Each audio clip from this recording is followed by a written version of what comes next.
নমস্কার, সবাইকে স্বাগত আমার চ্যানেলে। বিএডের 4th সেমিস্টারের প্র্যাকটিকাম নিয়ে আজকের ভিডিওতে আলোচনা করব। আর আজকে আলোচনা করব কোর্স 11 অর্থাৎ অপশনাল সাবজেক্ট যাদের work and vocational education, specially তাদের জন্য এই ভিডিওটি। ওয়ার্ক অ্যান্ড ভোকেশনালের উপরে যেই টপিকটার উপর আজকের ভিডিওটি হবে সেটি হলো টাই ডাই অ্যান্ড বুটিক প্রিন্টিং, অর্থাৎ বুটিক প্রিন্টিংয়ের উপর যে প্র্যাকটিকামটি আছে সেইটা তোমাদের এই ভিডিওতে আলোচনা করব। চলো স্টার্ট করছি আজকের ভিডিওটি।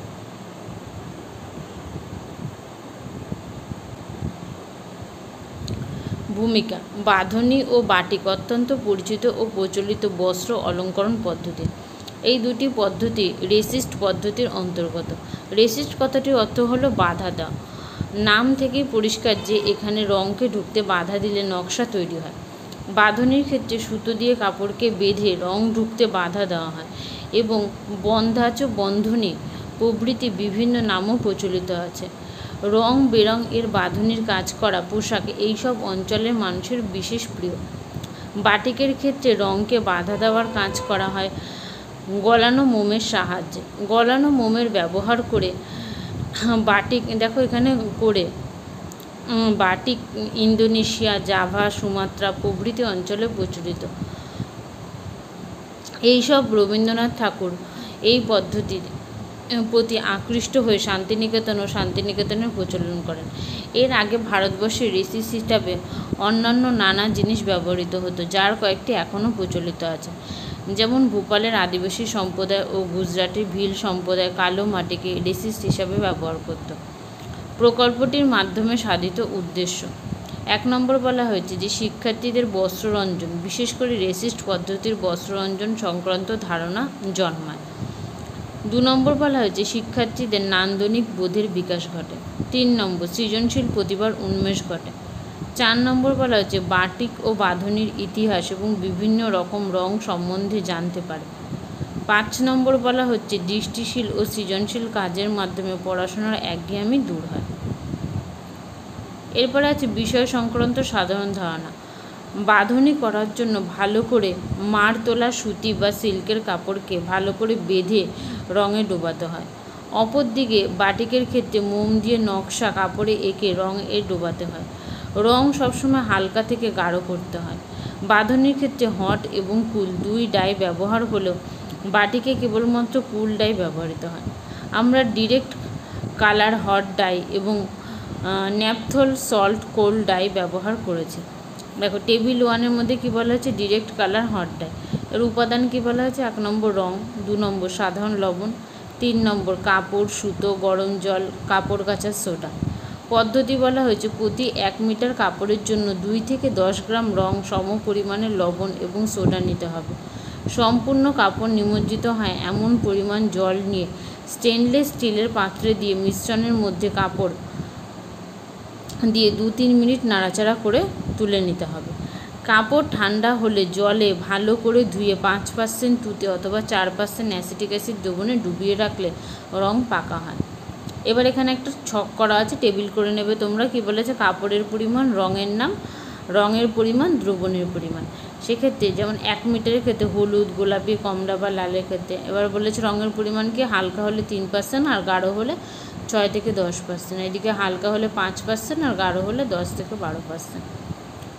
এরপরে দেখো বলেছে নেম অফ দ্য কালার, তারপর কালার কেমিক্যাল, আর এটা হচ্ছে ডেভেলপিং সল্ট। এখানে বলে আরেকটা টেবিল করা আছে। যেমন কি বলেছি ইমন ইয়েলো 80 অর্থাৎ কালার কেমিক্যাল, আর এটা হচ্ছে ডেভেলপিং সল্টের মধ্যে কি বলেছি ইয়েলো জিসি। গোল্ডেন ইয়েলো এক্ষেত্রে কালার কেমিক্যাল হবে 80 এবং ডেভেলপিং সল্ট হবে জিপি। অরেঞ্জ এএস আর ডেভেলপিং সল্ট হবে orange GC. Light orange colour chemical হবে 80 এবং ডেভেলপিং সল্ট হবে ওটা হচ্ছে orange GC. Deep red colour chemical হবে এমএন আর ডেভেলপিং সল্ট হবে সিক্রেট আরসি। রেড কালারের নাম রেড, সেক্ষেত্রে কালার কেমিক্যাল হবে এএস আর ডেভেলপিং সল্ট হবে সিক্রেট আরসি।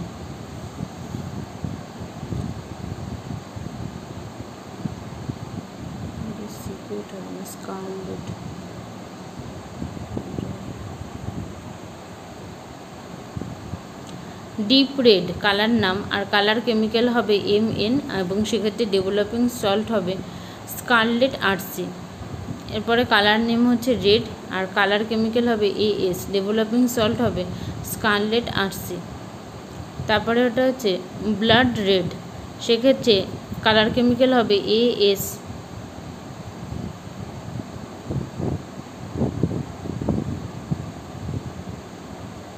রেড, সেক্ষেত্রে ব্লাড রেড, সেক্ষেত্রে কালার কেমিক্যাল হবে AS+AN, এক্ষেত্রে হবে স্কারলেট আর্টসি।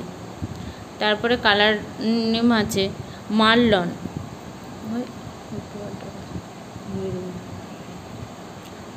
কালার নেম হলো মেরুন, সেক্ষেত্রে কালার কেমিক্যাল হবে AM, ডেভেলপিং সল্ট হবে GP। কালার নেম ব্লু, সেক্ষেত্রে কালার কেমিক্যাল হবে MN অথবা AS, ডেভেলপিং সল্ট হবে ব্লু সল্ট। এইভাবে করে তোমরা একটি টেবিল করে নেবে। তারপরে পদ্ধতি কি বলা হয়েছে, একটি ছোট পাত্রের মধ্যে ঈষদুষ্ণ জল, ন্যাপথল সোপ এবং কালার কেমিক্যাল প্রতি 1 মিটার কাপড়ের জন্য সর্বোচ্চ 10 গ্রাম মেশাতে হবে জলের মধ্যে। মিশ্রণটিকে পর্যাপ্ত গরম জলের মধ্য দিয়ে ফোটাতে হবে। মিশ্রণটি ফুটে উঠলে কস্টিক সোডা দিতে হবে। ওই দ্রবণটিকে পর্যাপ্ত পরিমাণ ঠান্ডা জল কাপড় ভালোভাবে ডুবতে পারে এবং তাতে কাপড় করে জল বাড়াতে হবে, নিগড়ানো যাবে না। এবার অন্য একটি পাত্রে ঠান্ডা জলে ডেভেলপিং সল্ট গুলে কাপড়টিকে ডোবাতে হবে। প্রয়োজনে পদ্ধতির পুনরাবৃত্তি করা যায়। এবার কাপড়টিকে ধুয়ে শুকিয়ে নিতে হবে। এর পরবর্তী পয়েন্ট হলো প্রকল্প রূপায়ণের সুবিধা অসুবিধা। দেখো, প্রকল্প রূপায়ণের ক্ষেত্রে কিছু সুবিধা আছে, সেই সুবিধাগুলো কী কী বলেছে, বাটিক প্রিন্টিং ও বাঁধনি কাজের মাধ্যমে শিক্ষার্থীদের সৃজনমূলক সম্ভাবনার বহিঃপ্রকাশ ঘটে। 2 নম্বর বলা হয়েছে যে কাজ করবার মানসিকতা ও মনোভাব গড়ে উঠবে। 3 নম্বর বলা হয়েছে নারায়ণী প্রবণতা শিল্পকর্মে চরিতার্থ হবে। এর পরবর্তী পয়েন্ট হচ্ছে অসুবিধা।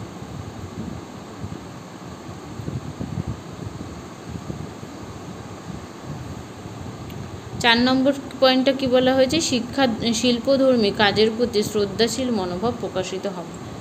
এরপরে আছে অসুবিধা। অসুবিধার মধ্যে কি বলেছে, 1 নম্বর কাজটি করতে গিয়ে মাঝে মাঝে হাতে তাপ লেগে যাচ্ছিল। 2 নম্বর সাবধানতা অবলম্বন না করলে হাত গরম জলে পুড়ে যেতে পারে। 3 নম্বর বলেছে হাতে বা চামড়ায় রং লেগে অ্যালার্জি হবার ভয় থাকে। পরবর্তী পয়েন্ট হলো সমাপ্তকালীন মন্তব্য, অর্থাৎ শেষ পয়েন্ট বলেছে বাঁধনি ও বাটিকের কাজটি করতে কম সময় লেগেছে। আমরা রুমালের উপর বাঁধনি ও বাটিকের কাজ করেছি। এই কাজে পরিশ্রম খুব কম হয়। এছাড়া পারস্পরিক সহযোগিতার মাধ্যমে কাজটি করায় আমরা আনন্দ লাভ করেছি। ভবিষ্যতে বাঁধনি ও বাটিকের কাজ করে অর্থ উপার্জনও করা যাবে। এই পর্যন্তই ছিল সম্পূর্ণ প্র্যাকটিকামটি। ভিডিওটি ভালো লাগলে অবশ্যই তোমরা লাইক করে দিও এবং প্রয়োজনীয় হলে তোমাদের বন্ধুদের সাথে শেয়ার করো এবং চ্যানেলটিতে নতুন হলে একটা সাবস্ক্রাইব করে দিও। এখানে ভিডিওটি শেষ করলাম। পরবর্তী আবার প্র্যাকটিকাম নিয়ে নেক্সট ভিডিওতে তোমাদের সাথে আলোচনা করব।